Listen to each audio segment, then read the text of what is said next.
असम सरकार ने सामान्य नागरिक कानून की ओर से पहला कदम बढ़ा दिया है। हिमता सरकार ने मुस्लिम मैरिज एंड डिवोर्स एक्ट 1935 को खत्म करने का फैसला लिया है। शुक्रवार को मुख्यमंत्री हिमंत बिस्वा शर्मा की अध्यक्षता में हुए कैबिनेट की बैठक में इस प्रस्ताव को मंजूरी दे दी गई है। राज्य में अब सभी शादियां और तलाक स्पेशल मैरिज एक्ट के तहत होगा। कैबिनेट की बैठक के बाद ब्रीफ करते हुए मंत्री जयंत मल्ला बरुआ ने मीडिया को बताया, अब मुस्लिम विवाह और डिवोर्स से जुड़े सभी मामलों का स्पेशल मैरिज एक्ट के तहत सुलझाया जाएगा। मल्ला बरुआ ने कहा, मुख्यमंत्री ने हाल ही में कहा था कि हम सामान्य नागरिक संहिता की ओर से बढ़ रहे हैं। इसी को लेकर एक महत्वपूर्ण फैसला लिया गया है। असम मुस्लिम मैरिज एंड डिवोर्स एक्ट 1935 को निरस्त कर दिया है। अब इस एक्ट के तहत कोई भी मुस्लिम विवाह या तलाक रजिस्ट्री नहीं किया जाएगा। चूँकि हमारे पास एक स्पेशल मैरिज एक्ट है, इसीलिए हम चाहते हैं कि सभी मामले उस एक्ट के माध्यम से सुलझाए जाएं। कैबिनेट मंत्री ने आगे कहा कि अब मुस्लिम विवाह और तलाक के रजिस्टर के मुद्दे का अधिकार जिला आयुक्त और जिला रजिस्ट्रार को होगा। इस दौरान उन्होंने बताया कि मुस्लिम मैरिज एंड डिवोर्स एक्ट के तहत काम कर रहे 84 मुस्लिम रजिस्ट्रार भी हटा दिए गए हैं। उन्हें 2 लाख रुपए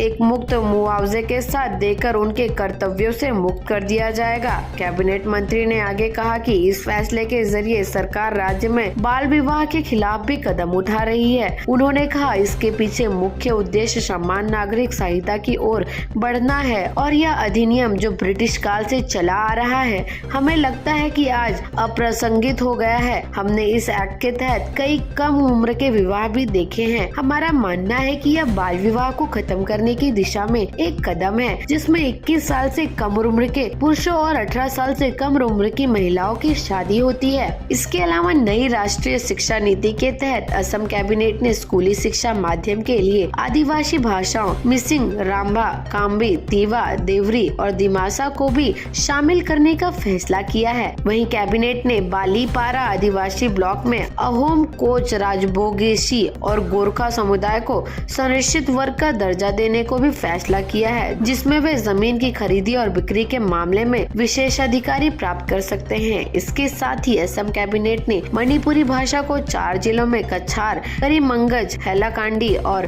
होजाई में एक सहयोगी आधिकारिक भाषा के रूप में भी घोषित किया है। असम में मुस्लिम विवाह अधिनियम को निरस्त होने पर मंत्री जयंत मल्ला बरुआ ने कहा है कि हम जल्द ही सामान्य नागरिक संहिता लागू करने जा रहे हैं और कैबिनेट बैठक के दौरान असम मुस्लिम विवाह और तलाक अधिनियम 1935 को खत्म कर दिया है। इस अधिनियम के माध्यम से मुस्लिम रजिस्ट्रार मुस्लिम लोगों का पंजीकरण और तलाक कर रहे हैं, लेकिन ये अधिनियम राज्य कैबिनेट के फैसले के बाद खत्म हो गया है। यह यूसीसी के कार्यवेतन के दिशा में हमारा पहला कदम है।